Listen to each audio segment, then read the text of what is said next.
This is the lecture for Chapter 8 on intelligence. What we want to do is first define intelligence, and then we're going to talk about whether intelligence is one or multiple things.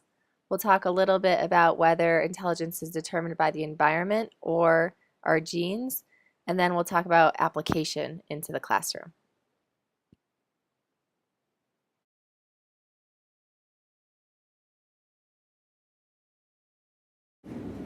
All right, let's push forward.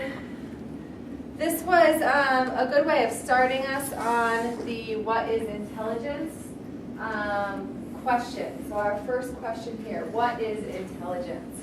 So I want you to take a minute and talk about that with the people who are around you. Come up with a definition of what you think intelligence is. It seems obvious, but it's one of the most misconstrued topics that we go over in class. So what is intelligence? Go ahead. Like lecture on. Did they turn it on? It turned on, but I wasn't sure if you wanted to. Oh, no, that's good. Yeah, perfect. Whenever we think not, do. Okay.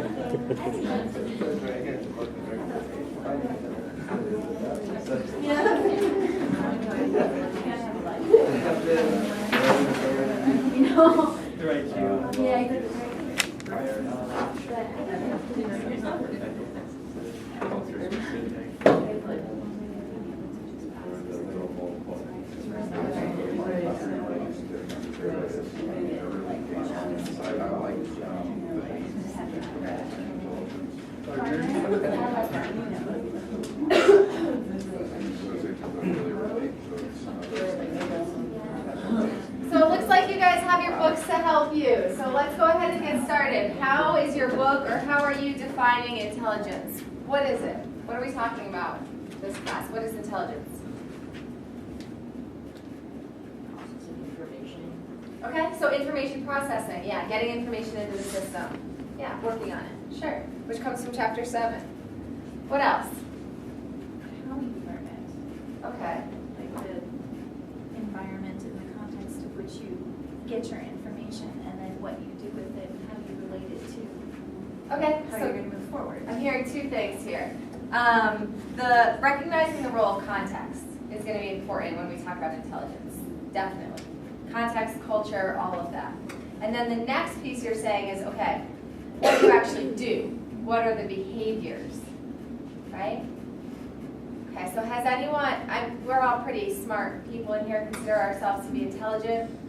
Have you ever behaved in an unintelligent way? Coming off of St. Patrick's Day weekend, anybody? Okay, so that's a great point. It's not just the information processing, it's also the behavior that comes with it. Yeah. What else?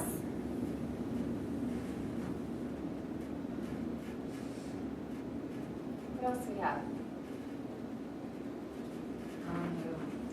Being able to apply experiences you had previously to new experiences and learning. Yeah, new experiences, application, absolutely. Yeah, so it's being able to use that understanding, that knowledge, that problem solving, those cognitive strategies to help you do something new, novel that you haven't done before. Yeah, awesome. Okay, yeah, Michael, one more. Being able to learn, I Yeah. guess, is an intelligence, isn't it? Absolutely, just learning ability. And we see that people who are more intelligent learn quicker. It's going to be one of those days. They learn quicker. Yeah, they learn at a faster rate than other people. Sure. Okay, so here are the 4 bullet points that are most important in the definition that I want you to make note of. It's adaptive. Okay, so I can use my intelligence in lots of different situations. That's what I mean by adaptive. It involves learning ability, so that's what Michael's getting at in the back. It's learning, being able to learn something. The acts of learning. It requires the use of prior knowledge. So you are building upon things that you already know, or you're referencing things that you already know. and it's culture specific. So the context point that Stephanie was getting at is important. Intelligent behavior in one cultural community is not always intelligent behavior in another. Okay? So the definition that we get from this that I find to be really summing up our points here nicely, ability to apply past knowledge and experience flexibly to accomplishing challenging new tasks.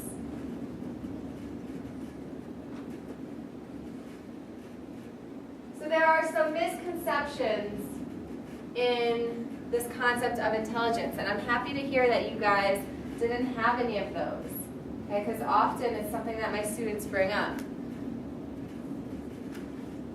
The first misconception is leaving out this adjustment or change of behavior. Okay, so we usually leave this out of the definition, and that would be inappropriate.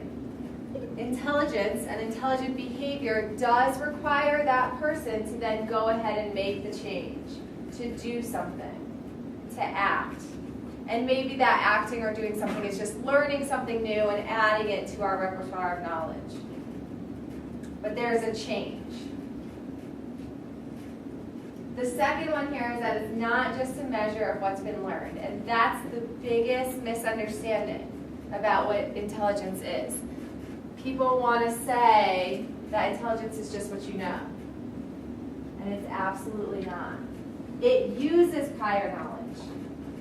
You will build onto your knowledge base, but it's more than that. It's not just this dictionary or file cabinet system of your long-term memory. So that's an important part of the definition that you want to star or underline or highlight as being, an important take-home message for this "what is intelligence" question. This is why the 3-year-old that we saw in the YouTube clip is demonstrating intelligent behavior or intelligence just the same way that maybe I would be. I would pull on my prior knowledge. I would analyze. I would synthesize. I would draw conclusions. And she does the same thing. But her knowledge base, what she's learned, is much smaller than mine or another adult. So simply measuring learning in that way wouldn't give you an actual measure of intelligence. Make sense? Okay, so the next question that comes up, is there one or are there multiple intelligences? Multiple. Anybody go for 1, 2, 3, 9.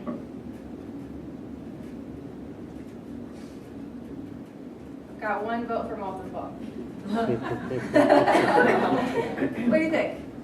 Oh, I was going to say, I'm not sure, of course, but I would think that there would be, especially based off the reading, endless kind of possibilities. Okay, so different ways of categorizing. Yeah, it could be categorized tons of ways. Sure. Okay, this question here really outlines the theoretical perspectives that are covered in your book. And we're not going to go into too much detail on each one, but what you're going to see is a progression historically where we used to think it was one, and as theorists have evolved and studied intelligence, it's become more of an idea that there are multiple. Now, with that said, this is being challenged right now in the literature, and we'll come to that. Okay, question? I was going to ask the 8 intelligences. He added one more, so it's 9. Oh, Yeah. I was going to ask, is the way that works, like everybody has that, but you're like dominant in certain amounts? Yeah, Okay. yeah, definitely. So let me get to him, but we'll cover the first 3, so we kind of take it from this historical perspective. So one of the first intelligence theories or theorists that came out was Spearman, and he said that we have one general intelligence. He called it the G factor. And that was in the late 20s. He was a British psychologist. So one intelligence. And it could be measured from one standardized type of exam. Cattell was the next to challenge this, and if you look at the dates here, it took many, many years before anybody thought, well, wait a minute, maybe intelligence isn't just one general construct. Maybe we can break it down into a couple different things. And so Cattell started to play with that. He had fluid intelligence and crystallized intelligence. For fluid intelligence, you can think of information processing. So everything that we did in chapter 7, getting information into the system, being able to work on it, storing it, and pulling it out later so that you can use it. So in Cattell's theory, the fluid intelligence is much like information processing. And people's ability within each of those different parts of the information processing theory are different. Right? We have individual differences there. We also have big developmental trends. And we looked at the trends in working memory, with working memory span and automation of skills. So that's playing its role here. Crystallized intelligence, then, were the specific things that people would learn or skills that they would be able to use that were dominated, dominated is not the word, that would fulfill cultural responsibilities for that person. So I guess determined by is what I'm looking for, determined by the culture. Okay. So crystallized intelligence. If I'm, working as a shopkeeper and I'm doing a lot of math because I'm making change for people, my math skills are going to be pretty good. I'm going to practice those. I'm going to work on those. I have a good crystallized intelligence for math. But it's very specific to what I'm doing, determined by my culture. So really it's not that big of a change from Spearman's. He's just saying that, sure, we've got this overall processing, this general intelligence, but then there are some specific skills that are determined by culture. So it's not that big of a change, but it's the first time that a theorist has come in, and it's not until the 70s where they say, okay, there's probably some cultural influence here, and we should take that into consideration. All right, Sternberg's theory was already something that we looked at with the YouTube clip. So with that discussion question for the YouTube clip, breaking it down into the 3 domains and then the 3 factors. Sternberg's theory is still a theory that is considered modern and followed today. Okay, so we are in kind of current times now. And what's happened here is we've just broken it down now into 3 parts with 3 influencing factors. So you have the analytical, the creative, and the practical. And all of these are influenced by the environment, prior context, and cognitive processes. So I would say, from my perspective, Sternberg's theory is a very strong theory, in my opinion. The next theory that we have here is Howard Gardner's theory of multiple intelligences. And so he originally proposed 8 different intelligences. So you can see the drastic difference here from 1 in the beginning now to 8. And he has since revised the 8 to include a ninth one later on, a 9th intelligence. So looking at these really quickly, here are the multiple intelligences. These are the original 8. You have linguistic, logical, mathematical, naturalist or naturalist, spatial, bodily, kinesthetic, musical, interpersonal, and intrapersonal. Is this familiar to some of you, this idea of multiple intelligences? Yeah. This was really picked up, especially by educational psychologists, and used in our classrooms. So this is something that was applied really heavily and for a long time. So this idea that we have different intelligences that we are more strong in, and that this is the way that we learn, process, and use information. Okay. But let me just go back. The question still remains. What do we buy into? Well, what is it? We have all these different theories. What's the correct answer? Not sure? All of them? I think there is some merit to all of them. I think that you're right. And I think that there's a lot of research out there that supports the different theories. Yeah. Existential. So it's a spiritual thinker.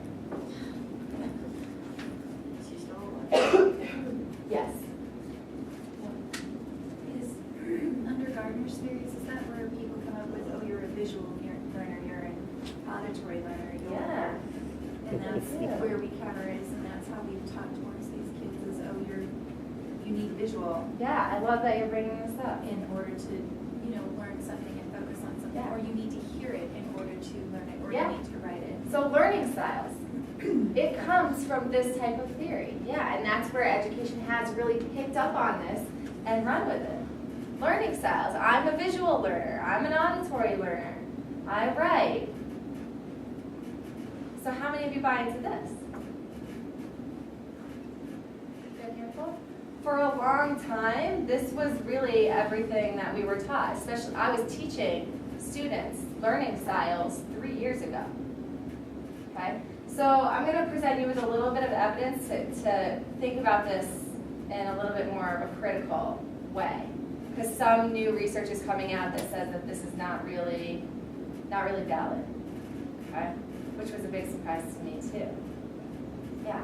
I have a question. On some of them, like the Body Smart and musical and art, what is the difference then between intelligence versus talent? Because someone can have body smarts, but yet athletes will have different natural talent ability. So how would that fall? Is it the same thing, or That's what we're pulling apart. And I would argue that we can use Gardner's theory of multiple intelligences if we talk about it with the right terms. Oh, okay. Okay? So let me come back to that. Okay. Okay? Yeah. I was just gonna say, like, I think bodily kinesthetic is more like, it's not so much like athletes or anything like that. It's more of just like hands-on. Getting up and moving Yeah, around. if you're talking about a learning style, but in one of the, I don't remember where I read it, they were talking about body smart, in fact, as an intelligence of knowing about the. And it has been framed that way for Yeah. Gardner's theory as well. Okay. All right, so let me play you this NPR story. It was from August 29, 2011, pretty recent, some research that's coming out of the University of South Florida. Okay, just start to think about this a little bit more critically. From NPR News, I'm Steve Inskeep. And I'm David Green. Today in Your Health, we'll hear how to keep children healthy as the new school year begins. First, we have a look at how information is absorbed in the classroom. Many educators are tailoring their lessons to the idea that kids learn in different ways. Researchers have found there is not scientific evidence to back up that approach. NPR's Patty Maven has more. Chances are you've heard the idea. One student is a visual learner, another learns best by hearing, another when lessons involve movement. Dan Willingham is a psychologist at the University of Virginia. He says that the theory is that people learn in fundamentally different ways. If you have a student who you believe is a visual learner, you're going to want to introduce the concept of addition to that child visually. So you're going to show that child pictures of groups of objects. And assume the child will learn better with the pictures than by simply hearing how addition works. This has spawned a learning style industry. There are workshops where teachers and companies sell products designed for different learning styles, which is why Doug Rohr, a psychologist at the University of South Florida, decided to investigate. When he reviewed studies on learning styles, he found no scientific evidence backing up the idea. We have not found any experimental evidence, that is, evidence from a randomized control trial supporting any of these. And until such evidence exists, we don't recommend that they be used. Psychologist Willingham says this shouldn't come as a big surprise. It seems a little bit odd to suggest that people's brains might work in fundamentally different ways, right? We don't think that your heart works in a really qualitatively different way than my heart does. So why shouldn't it be the case that the basic cognitive architecture is the same across individuals?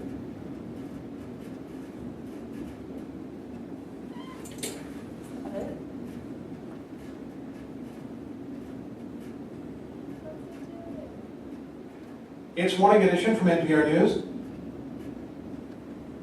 Sorry guys, technical difficulties. So I'm Steve Inskeep. And I'm David Green. Today, Psychologist Rohr says there are other teaching techniques that also work. For example, students learned music. Pianist Mark Blair, he says, to focus on how our brains learn in similar ways. If you do that, there's lots of common ground. For example, we know all students benefit from variety. Mixing things up is something that we know is scientifically supported. It's something that boosts attention. And we've all sort of can feel this intuitively if you've been doing one thing for a long time and then something changes. In fact, scientists have found that variety boosts both attention and retention. all right, let's go. A good example is music. Pianist Mark Bordelon, who lives in Los Angeles, says variety is a big part of his teaching. I'm a firm believer that you can't learn anything well unless you learn it twice. And the best way to learn it twice is to learn it differently the second time. So, for example, students learn to play a piece first as written. Then bits of the music are separated, speeded up, and practiced in an entirely different way.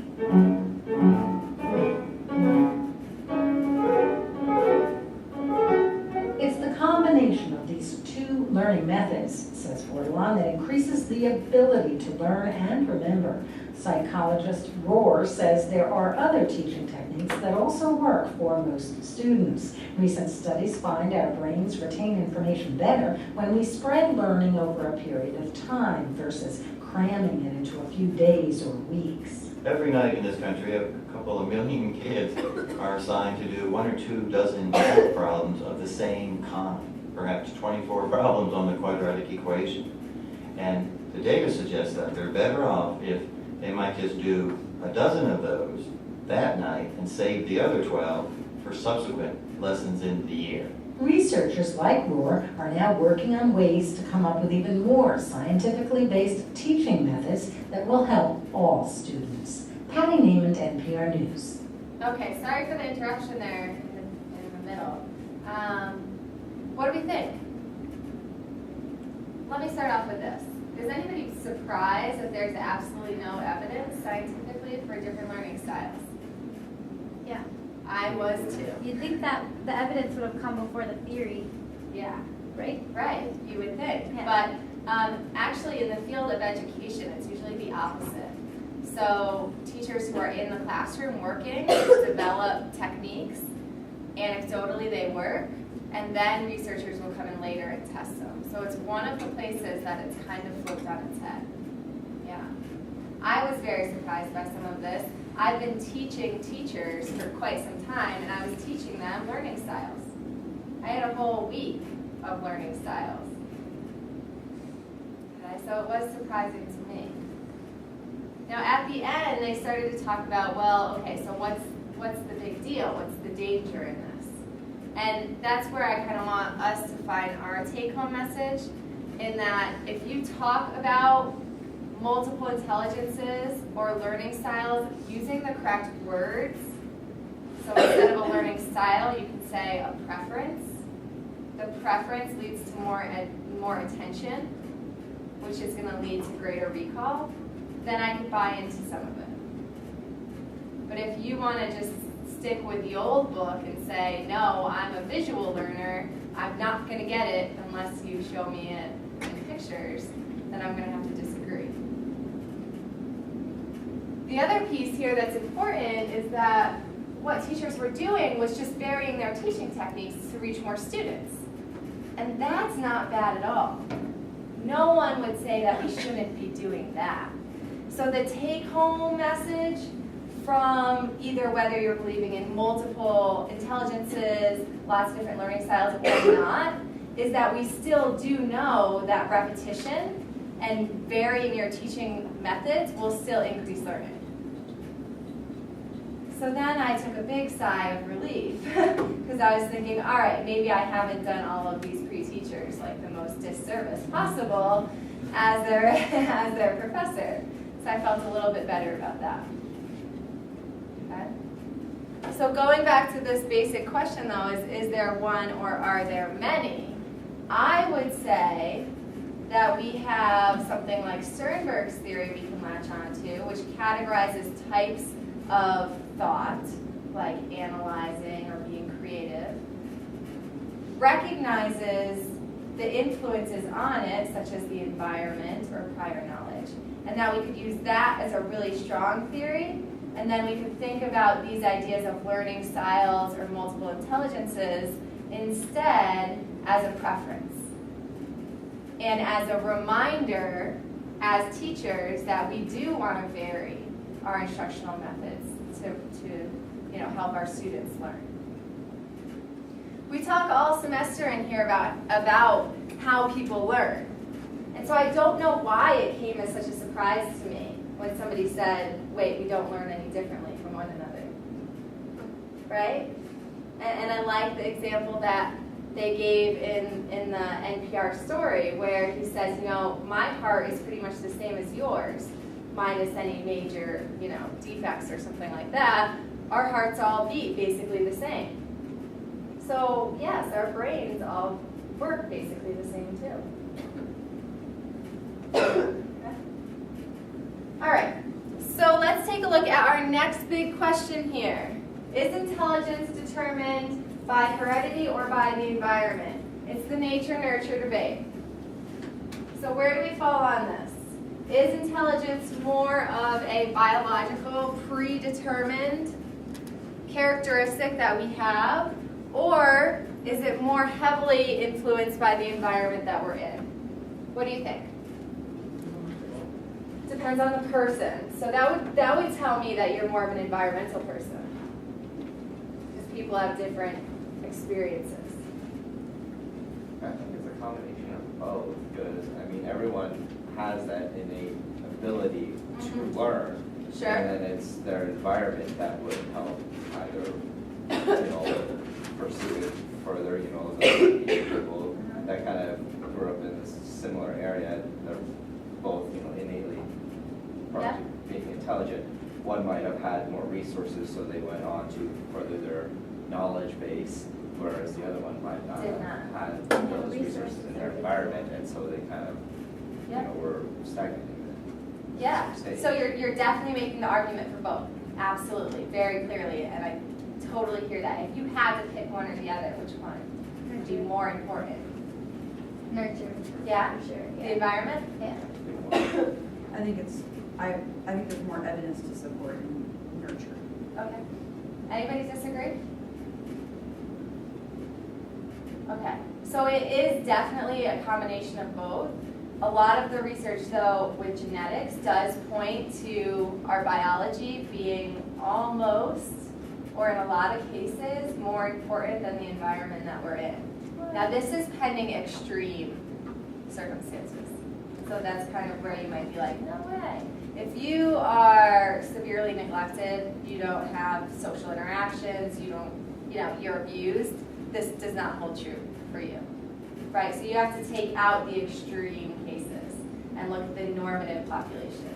And then we see that heredity does have slightly a little bit more influence than does our environment.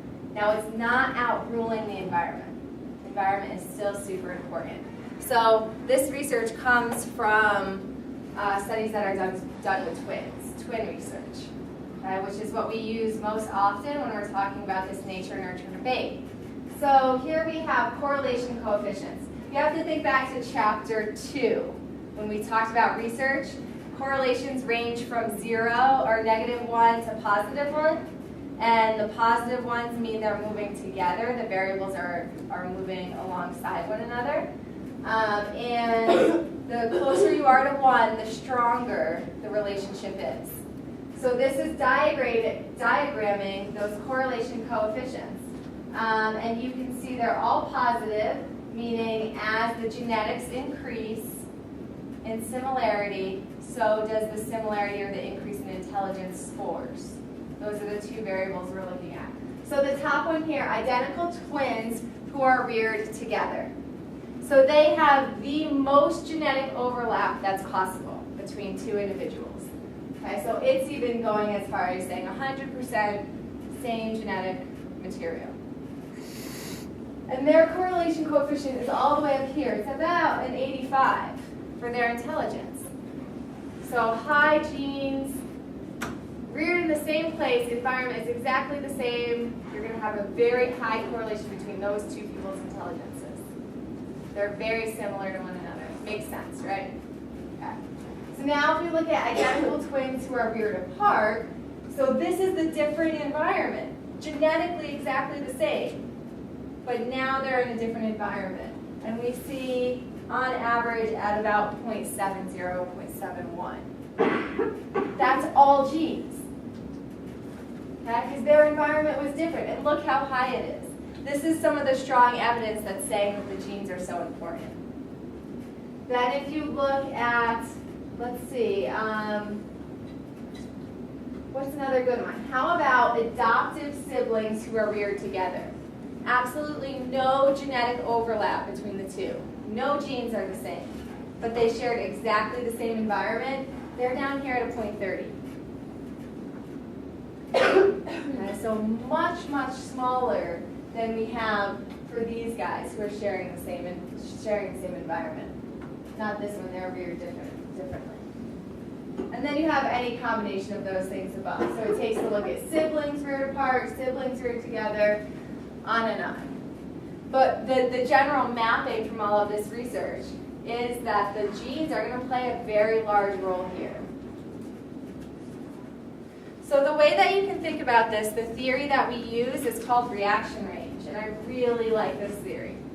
Reaction range helps us to understand this influence of the environment and the genes together. So here we go. We have 3 different groups of people, 1, 2, and 3. These people at the top here in the green, they're in an enriched environment. So what that means is that their environment has a lot of books. They've gone to good schools, they went to museums. You know, those are the things we're talking about here that can really positively affect somebody's intelligence score. So they're in an enriched environment. These guys here in orange, average. Wasn't terrible, wasn't great, right in the middle. Then you have people down here who are in what they would consider a deprived environment. Not the best circumstances. They don't have a lot of access to books. They aren't going to museums with their parents. The school system might be very poor, on and on. Okay? So 3 different groups of people. Above each of their head, you see a bracket. That's their genes. That's their biological predetermined range for their IQ. So for Tom up here, he was born and his genetics determined his intelligence, this little bracket sitting above his head. Luckily for Tom, he's in the enriched environment, so on his range, he's at the very highest that he can be. If we took Tom and moved him down here, so he's now Jack, Jack's in the deprived environment, his IQ score is at the very bottom of what it would be, genetically. Okay? So those 2 down there, they were not born into a great range as far as intelligence is concerned. Yet Tom is doing much better than Jack because of the environment. Yeah. Would this mean that, like, if you wanted to have genius children, you have to Mate have with them a genius. With a genius, yeah. Yeah. I mean, Like 2 regular people with regular IQs can't have that. So if you have 2 parents who are Genetically. just kind of like floating in the middle here, Yeah. genetically, yes, then your child's going to float in the middle here. And if you give them an enriched environment, they'll be up at the top of where they can be. Yeah, that would be the theory. So this is, we have over here Tom and Jack. If we look on this side now, you have Alice down here. Alice was born into a pretty good reaction range, right? Her parents gave her some good genes. She was in a deprived environment, yet she's still doing okay, right? Whereas Jerome here, also born to from pretty good parents, his reaction range is high, an enriched environment, doing well. Okay, so kind of the best of both worlds up here. We can think of poor Jack down here. Not working out so well. Okay. So this is theoretical, right? We don't actually get to measure and come up with numbers for what our reaction range might be from our parents and our environment. But it's a good way of thinking about this balance between the genes and the environment. And it does show you how important the genetic piece is for this. Also, how important the environment can be to really change you from where you fall on this. Yeah. So I just want to make sure I'm following right. Uh-huh. We're basically saying that genes determine your potential. Yeah. And that the Where you environment, fall on it. the environment and your personal drive and ambition and whatever then determines where you fall within that potential. Absolutely. Okay. Yep. All right, so that takes care of the nature and nurture debate. The last question that we have are, what are the various ways that teachers can affect intelligence? And what can we do as teachers now to support intellectual growth in our students? So to address this question, I gave you an extra reading for this week. It was The Secret to Raising Smart Kids. We're going to cover these 4 questions. We'll do them in groups, and then each group will share their response with the rest of the class. And we'll be able to take home some good messages from this that we can do in the classroom as teachers to help support our students. Here are the 4 questions that you should be able to answer from the reading. So what are the 2 views or mindsets on intelligence, defining each one, discussing the research findings in regards to students' academic performance based on their mindset, what is the proper way to praise our students, and how can we promote a growth mindset in our students? Take a minute to try to answer these now before listening to the in-class discussion where we cover the answer to these questions. You guys are wrapping this up. Shut up. All right, so what are the 2 views or mindsets on intelligence? Define each one for us. Group 1, what are they? Oh. They are growth mindset and fixed mindset. What is the growth mindset? Growth mindset kind of emphasizes on the effort that's put into it.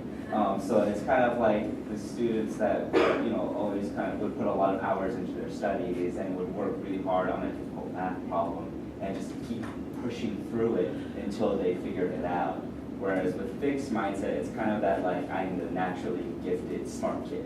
And so they kind of have that, that praise from people where like, you're the smart, you're so smart, you're the smartest.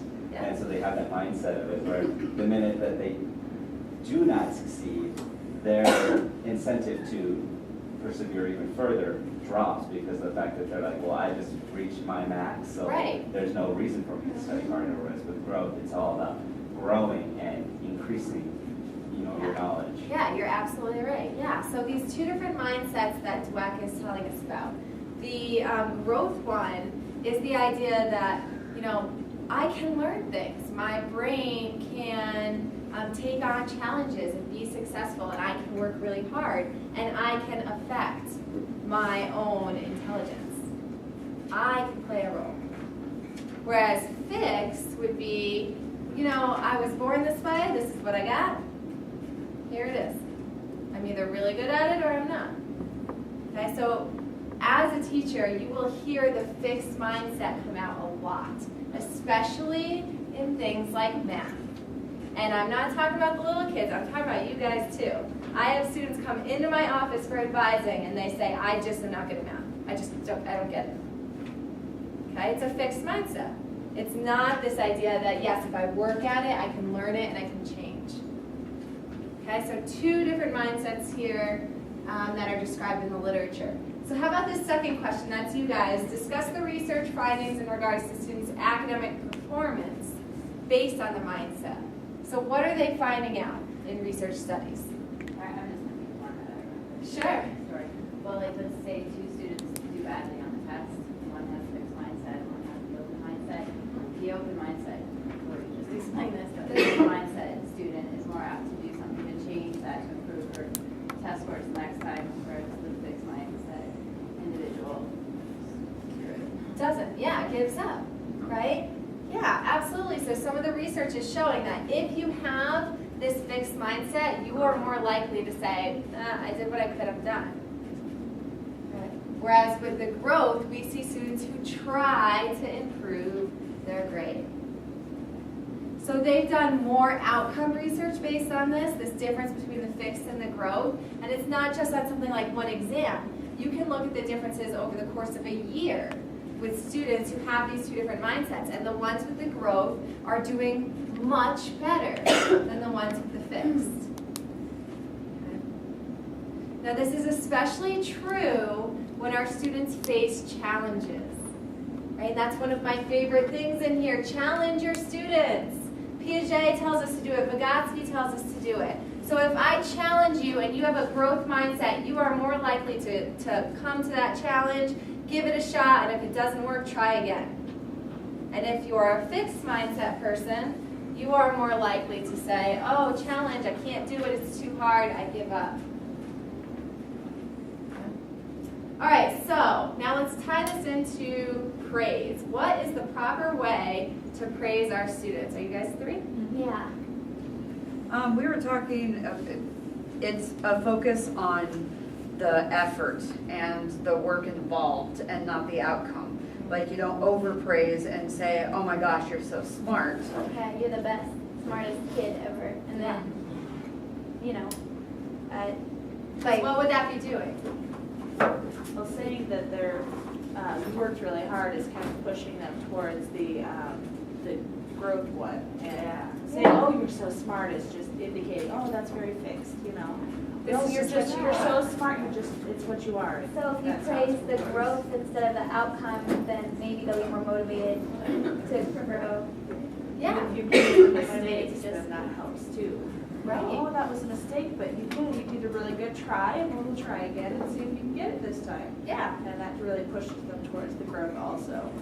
Absolutely. Yeah.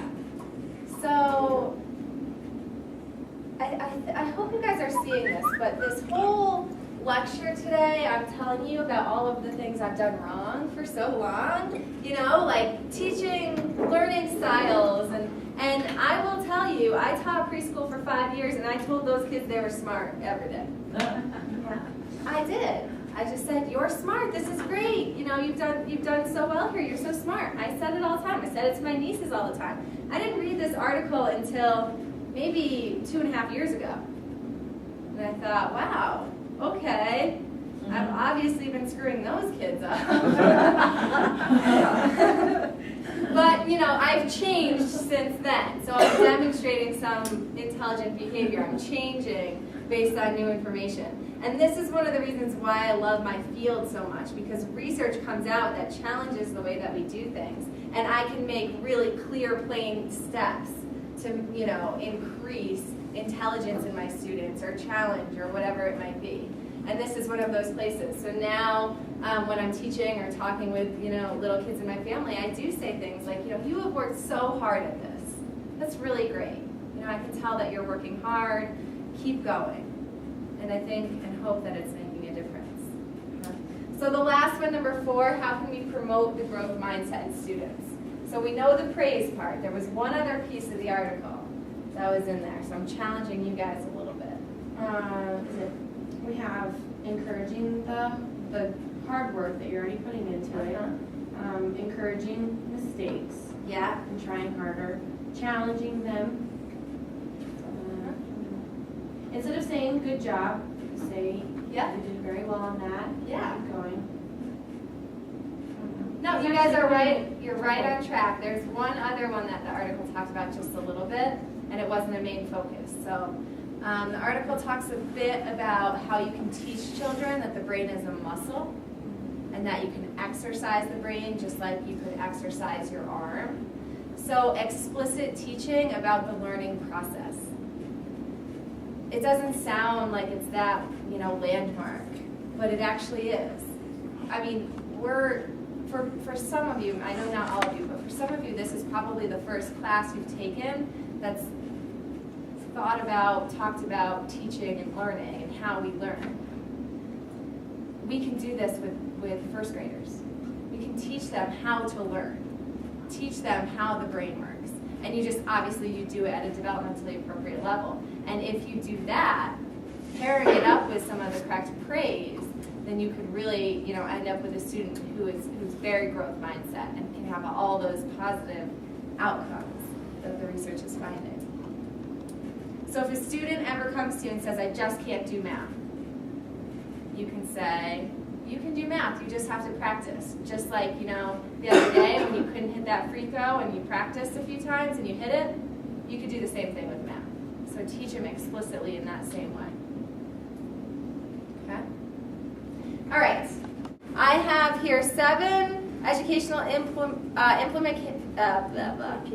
Thank you. Implications from intelligence research. This comes from your text, and I'm not going to go over each one. So spend a minute here taking a look at them. A lot of it is stuff that we've already talked about, and if it's unfamiliar to you, I would recommend you go ahead and revisit it.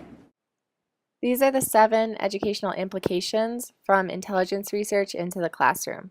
I'm going to let you go ahead and read them on your own. This is also found in the lecture notes or the active reading questions. Make sure you're familiar with what these are so that you are best prepared for the opportunities.